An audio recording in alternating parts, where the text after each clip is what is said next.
Star Wars only. I don't know what the fuck your problem is. Solo, A Star Wars Story was so forgettable that it flopped in the box office and everyone forgot to see it. And then it was so forgettable we all forgot about it until a year later, and everyone made a Make Solo 2 Happen tweet trend thing on Twitter.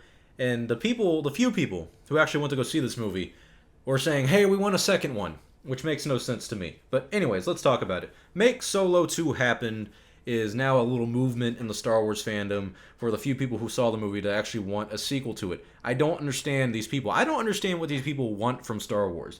I mean, how much more generic can you get from Solo, A Star Wars Story? That film, all it did was tell the one sentence of dialogue from Han Solo in A New Hope, where he was like, I'm Han Solo, I'm the captain of Millennium Falcon, made the Kessel Run in 12 parsecs. Well, that's exactly what this movie was about. Just the adventures of Han Solo. It didn't add anything to his character. It actually more or less just repeated the exact same character arc that he had in A New Hope. He's a thief with a heart of gold, and he's not really the good guy, but in the end, no, he really is the good guy.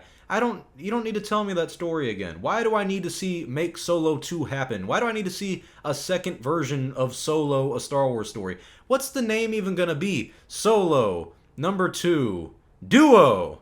And then the third film in the trilogy is gonna be Solo 3, The Trio. And that's gonna be it, guys. It's gonna be great. That's great. It's gonna be great. That's gonna be great. It's gonna be great. That's gonna be great. I don't understand this part of the fandom. I don't know if they've even seen the movie, because the movie isn't good enough to get a sequel. There's nothing in that movie that made me go, I want to see this again. It was a boring movie. It was a forgetful movie. It's one of those movies that people who act like they're fans of Star Wars and everything, they're the ones that read about it every day and all that stuff. They're going to love it because all the little references and the Easter eggs where they mention Bossk or Aurora Singh or Darth Maul shows up, that really gets their dicks hard. And they're like, oh, that's good because it's stuff I know. It's literally all they look at. And that's why they want a second one, is because it's a generic Star Wars movie, and they're into generic stuff like that. This movie isn't good. The cinematography is not good. I couldn't see what was going on. Someone turn on the fucking lights.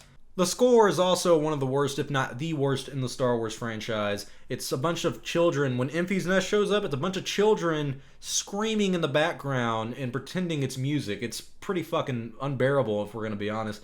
I don't get it. I don't get the love for this film, as you can tell, because I obviously don't like it. And I'm not trying to give you the perception that I hate the film. I don't hate it. But when I watched it, I could tell this is just a generic film. When Darth Maul showed up, there was maybe one guy in my theater who was like, awesome! And I just thought to myself, that has got to be the most easy-pleasing fan ever, to just bring Darth Maul back. You just bring him back and all the fans are, oh, it's cool because he was in 1999's Phantom Menace. You remember that? You remember that? Yeah, that's why this film is good, because you remember all the other Star Wars stuff. This doesn't add anything to the franchise. This doesn't bring anything new. John Kazan, one of the writers of it, made a tweet about it. He said, beyond grateful and galvanized by the Make Solo 2 Happen energy on Twitter today, means so much to everyone involved, and your enthusiasm makes it possible for us to keep advocating for it, because the maker knows that there's a war story set in a galaxy far, far away that's yet to be told. Now, I'm assuming he means a gang war between, like the Crimson Dawn and whoever the hell Darth Maul's involved with and all that stuff. Basically, the story with Darth Maul and Kira, Han Solo's little ex-lover. They want to build another story off of that. And I understand why you would want to do that, because it's new and it's slightly interesting. That's the only interesting part of the film. And it sucks that that's the only interesting part of the film, because it's like, why didn't you explore that in the first place? I don't care to see a sequel to Solo, A Star Wars Story, because there's no point in it. The sequel to Solo is A New Hope. You don't need Solo in the first place. Take Solo out of the Star Wars franchise, and it means nothing. Add Solo into the Star Wars franchise, and it means nothing. This film was pointless. It still is pointless. There's almost no reason to even watch the film unless you want to see references to stuff that you know about Star Wars.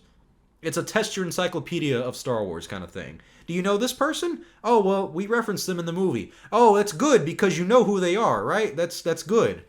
I don't know. Maybe I'm bitter. Maybe I'm old. Who knows? All I know is that Make Solo 2 Happen is stupid. Solo, A Star Wars Story was unoriginal, was boring, and bland. Why should it get a sequel?